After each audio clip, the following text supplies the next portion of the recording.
José María Arguedas' Deep Rivers, Los Ríos Profundos, of 1958, explores a shifting and conflictive frontier between Romance and non-Romance languages, colonizer and colonized. Andean Peru, where, even over 400 years after the initial Spanish conquest of the region, European and indigenous languages, sensibilities and concepts circulate, mix, and rub against each other in often complex and unpredictable ways. To some extent, highland Peru in the first half of the 20th century is not even post-colonial, in that colonization is ongoing, as Arguedas' novel shows us.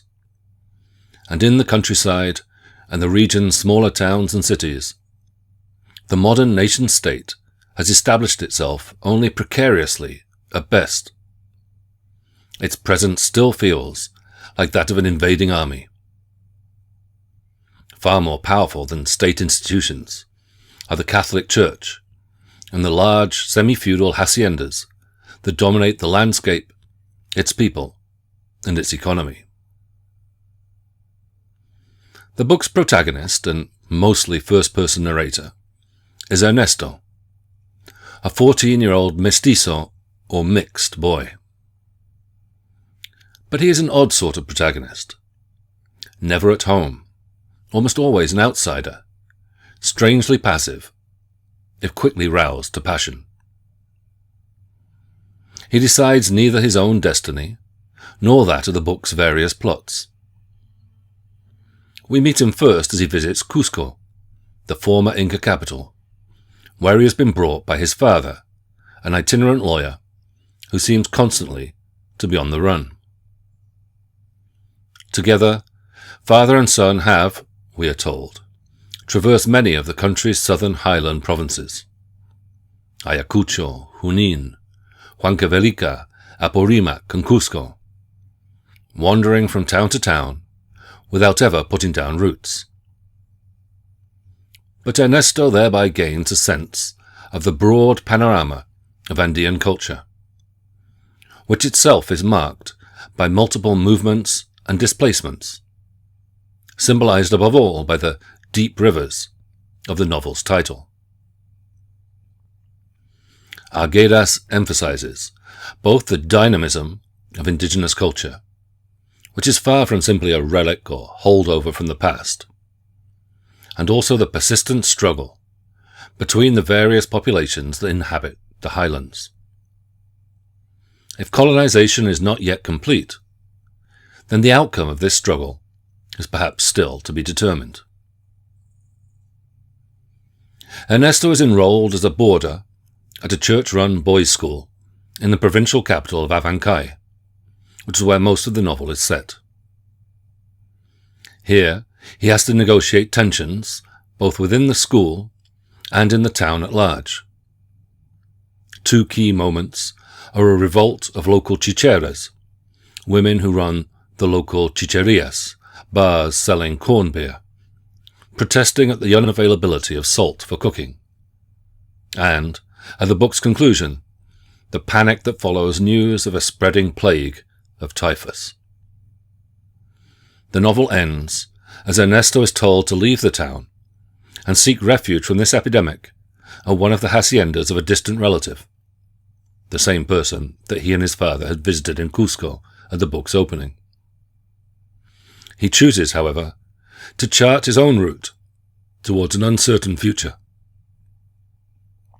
The novel ends, but the story continues, inspired by the possibilities of harmony and convergence found even in an everyday trinket such as a child's plaything. It is not easy to summarize the plot of Deep Rivers. It is not that nothing happens. On the contrary, the book practically hums with activity and incident. From the encounter with the old man in Cusco, and indeed the encounter with Cusco itself, to the kids' mischief and misdemeanors at school, to the traumatic events in the town around them, there is always something going on. The Andes however provincial and remote from our perspective, are, in Arguedas' depiction, far from being a world stuck in time, alien to change, hidebound by tradition. And yet none of the book's various plots or subplots reach their denouement, partly because we view them all aslant, from one side. We are not given enough information to make sense of them fully, or to see them to their conclusion. What, for instance, is the business that the narrator's father has with the old man, the owner of the 4 haciendas in Cusco? All we are told is that the father has some peculiar plan, an important plan. I'll make him do it, I can ruin him. But somehow the matter is not resolved to the father's satisfaction. His plans have been frustrated, forcing him, apparently, to keep travelling and to put Ernesto in the boarding school. Or what happened to Lleras, the school bully who runs off after a confrontation with one of the priests, Brother Miguel? Rumour has it that he runs away with a mestiza on horseback to Cusco, that he has put a curse on Abancay, or that he becomes a lost soul, shrieking from the mountain-tops in the night, causing rocky crags to tumble down and rattling his chains. But nobody knows for sure. Or what of Doña Felipa, leader of the Chichera rebellion, whom the police spend long hours hunting, chasing up contradictory stories from the surrounding villages? Does she really outrun the law? Perhaps to open up a new chicha bar in San Miguel, so close to the edge of the jungle that flocks of immense blue parrots come there. Finally, what is the outcome of the plague? Does it cross the bridge and come to town? Does it climb the hill in the guise of an old woman, on foot or on horseback? Does it come in by the thousands? Or do the rector's mass and the colonos' bilingual prayers, "Out plague, why fiebre, why," fend it off? We're never told. We're given bits and pieces of disconnected narrative, but seldom if ever a sense of where they ultimately take us. Some of this is thanks to the fact that we have a child narrator. Ernesto is simply not given access to the information he might need to make sense of what is going on around him. But these are also stories that seem constitutively to have no end.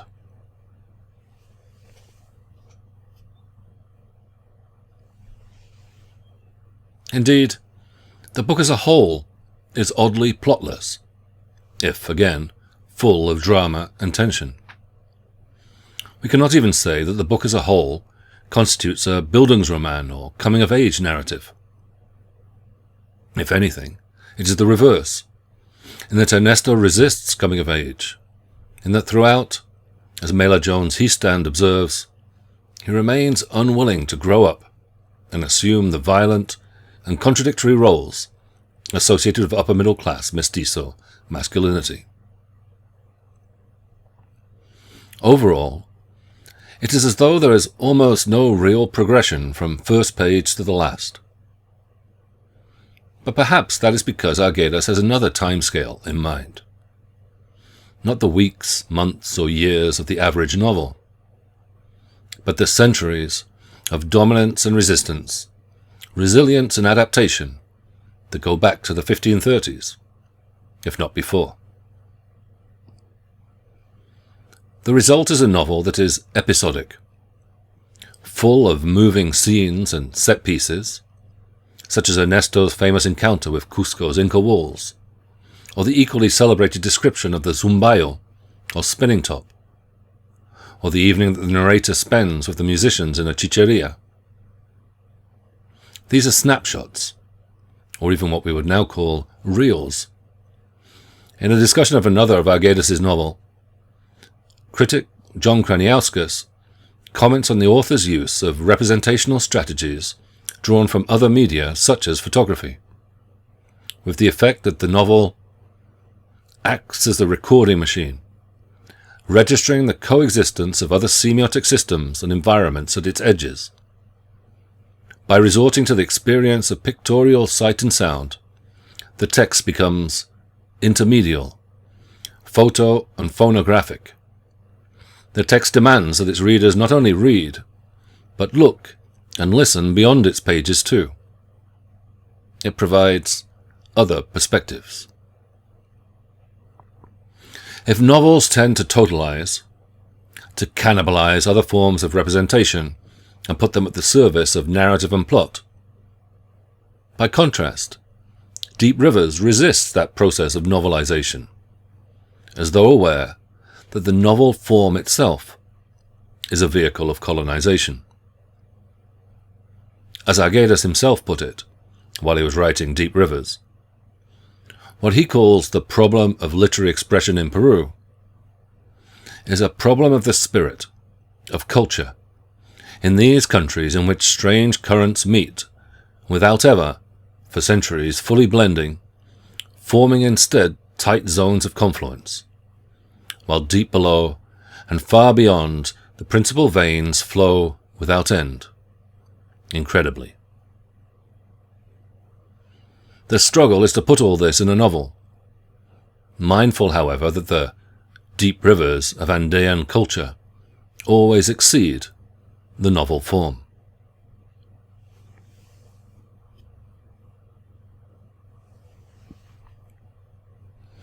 If then this is a truncated narrative, or a text that refuses to narrate, to bring its many stories to their conclusion, so long as the currents that run beneath or through them have yet to die down, where does it leave the novel's narrator, Ernesto? He is no longer quite the book's storyteller, if he never knows how its stories finish. What, therefore, is his relationship to what goes on around him? How does Ernesto relate to the action and activity in which he finds himself immersed? Jot down some ideas in your notebook. While you do that, I'll have a glass of chicha morada, but I'll be right back.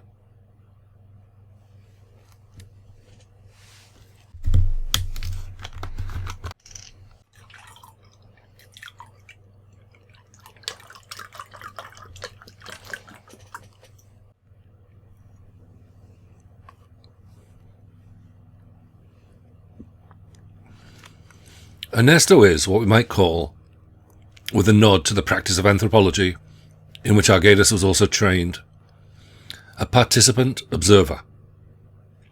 He's forever observing, perpetually inquisitive and curious, with questions about everything he sees. He interrogates his father, for instance, about buildings and people of Cusco. Papa, the cathedral seems bigger when it's seen from farther off. Who made it? Does it ever rain on the cathedral? Does the rain fall on the cathedral? Do the stones sing at night? Everything is new to him, and everything is of interest. He is immersed in the sights, but also the sounds and smells and affects of his immediate environment. Moreover, he is almost always keen to participate, to get involved with whatever is going on. When the Chichera rebellion takes over the town, he heads out to the street to investigate, and finds himself caught up in the event. Excited by the women's violence, I felt like rushing at somebody, like fighting. He joins in their chant demanding salt and denouncing the thieves who have taken it, shouting it in chorus with them. As other boys leave on hearing shots ring out, he insists he will stay till the end. Till the end. He wants to get involved. Be where the action is. He may be passive, an observer, but he's keen to be swept up in activity, a participant, much as stones and branches are swept downstream through river rapids. When he goes to a chicheria, he gratefully accepts a draught of chicha for himself, and continues with his questions. And why are they having the fiesta, sir? He keeps watching, keeps asking, keeps listening, keeps up as best as he can with the frenetic activity that surrounds and envelops him.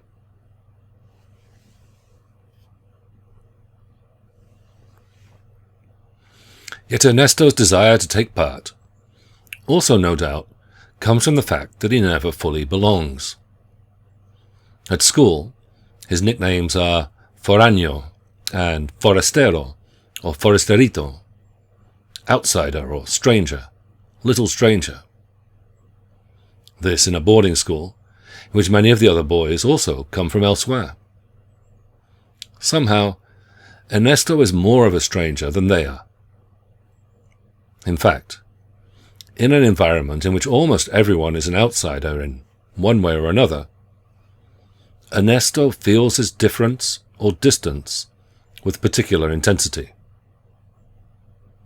As he himself says, as he thinks about his father moving on without him to the next valley, playing the role of the newly arrived stranger, as though, for his father, this was merely a role, he is left to feel the force of the sad and powerful current that buffets children who must face, all alone, a world fraught with monsters and fire, and great rivers that sing the most beautiful of all music as they break upon the stones and the islands.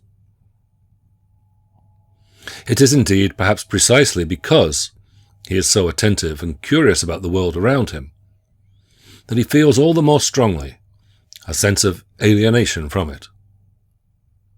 In any case, as the novelist and critic Mario Vargas Llosa notes in a commentary on the same passage, in Abancay, Ernesto discovers the abysmal differences that separate him from the others, his loneliness, his exiled condition. He cannot turn back to his Indian community, and now he also knows that he is not an Indian. He is forever betwixt and between, neither one thing nor the other.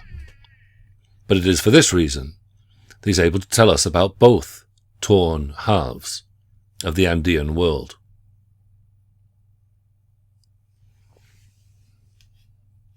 Despite, or even because of, its stress on difference and alienation, fragmentation and conflict, this novel is also permeated with the desire for harmony and reconciliation. Indeed, the renowned Peruvian critic, Antonio Conejo Polar, finds what he calls a dialectic between unity and variety that visibly repeats throughout Arguedas' work. Here in Deep Rivers, Ernesto finds evidence of rifts, dislocation, and, often willed, misunderstanding everywhere he looks.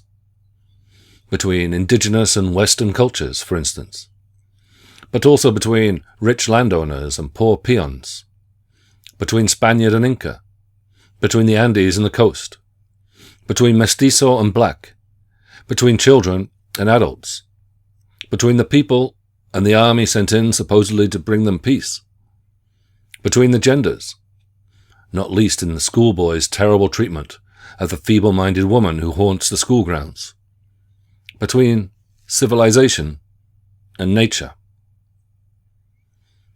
But he also finds points of contact and resonance that span these deep divides, much perhaps as the Spanish-built bridge spans a river gorge on the outskirts of town.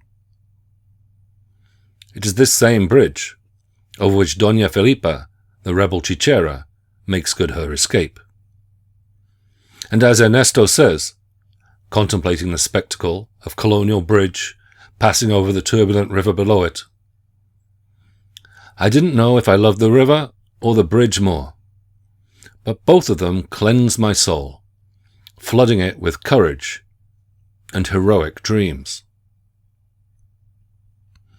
This is a book that is full of pain and violence, but it is full also of images of beauty and of heroic dreams of harmony. Cusco provides instances of both extreme alienation and of utopian harmony. It is here that Ernesto meets a Pongo, one of the old man's servants, who is so downtrodden that he's practically dehumanized.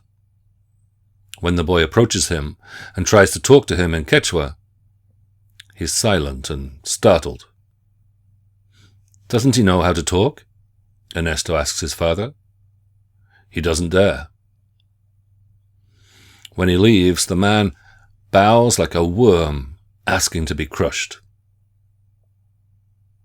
On seeing the extent of this degradation, Ernesto couldn't hold back his sobs. I wept as if I were on the shore of a great unknown lake. I had never seen anyone more humiliated than the old man's Pongo.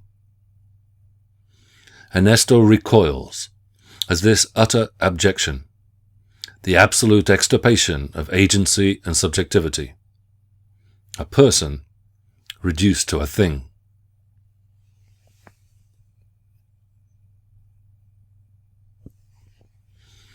But it is in Cusco also that Ernesto encounters the Inca walls, in which, by contrast, otherwise inanimate things have vitality and voice. The wall was stationary, but all its lines were seething, and its surface was as changeable as that of the flooding summer rivers, which have similar crests near the centre, where the current flows the swiftest and is the most terrifying. "Papa, every stone is talking," the boy exclaims. In fact, his encounter with the walls involves all of his senses. It is also tactile, for instance, as he touches the stone with his hands, following the line. In the dark street, in the silence, the wall appeared to be alive. The lines I had touched between the stones burned on the palms of my hands. These Inca structures are topped by a colonial superimposition, which crowns and secures the dispossession of their original inhabitants, their repurposing after the conquest. But, right now, at least, on the narrow street, the whitewashed Spanish wall seemed to have no other purpose than that of brightening the Inca wall. And when Ernesto's father comments on the even more colossal masonry that makes up the nearby fortress of Sacsayhuaman, he reflects on how he learns from his son's tactile curiosity. As a child, you see some things we older people cannot see. God's harmony exists on earth. We'll forgive the old man, since it was through him you came to know Cusco. The stones inspire forgiveness and reconciliation.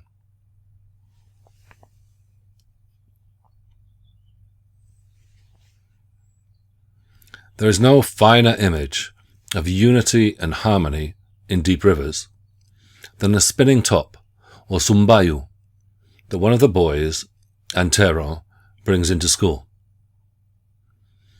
As might be expected, Ernesto is fascinated by the toy, which in his eyes is much more than a toy. Interestingly, here the word comes before the thing. Ernesto asks, what could a sumbayo be? What did this word, whose last syllables reminded me of beautiful and mysterious objects, mean? And Arguedas makes much of the onomatopoeic Quechua suffix "u", which indicates, he tells us, the music of tiny wings in flight, music created by the movement of light objects. But this is a hybrid word, and the Spanish stem, sumba, is equally onomatopoeic, meaning of insects to buzz, of machines to hum or whir, or of the ears to ring. It can also mean, perhaps contradictorily, either to come very close to something, on the one hand, or to rush off or escape on the other.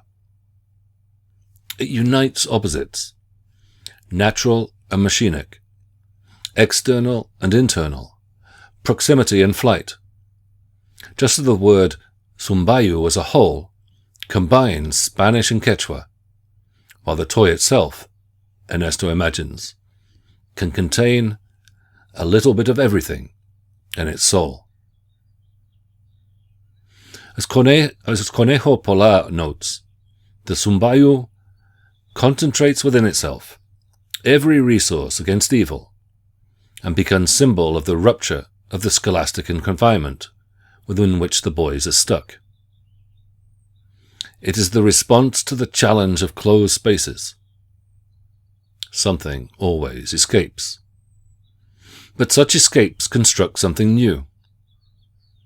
Against all the fragmentation and partiality that blight the world portrayed in the novel, the Zumbayo promises connection and communication, breaking down or fleeing, zumbando, the restrictions and divisions of the post-colonial compact.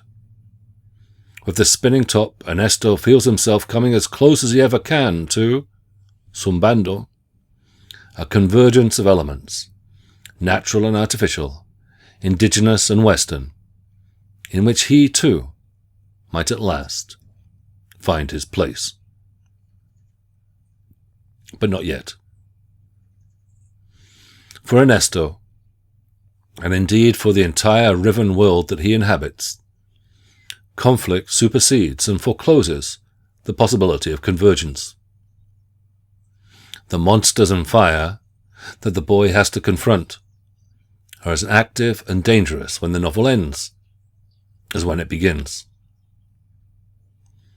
Ultimately, with his suicide a decade after this book's publication, in 1969, Arguedas loses hope that the fractures and rifts of colonization could ever fully be bridged, that there could be any kind of meaningful reparations for the immense losses that colonial violence entailed, and continues to entail, if in new forms in a global context, of neo-imperialism now dominated by the United States and multinational corporations. But in Deep Rivers, he still holds out hope that the often overlooked or subterranean currents of indigenous vitality could still be redeemed, and even themselves redeem a fallen world of degradation and violence. Here, at least, that story is not yet at an end.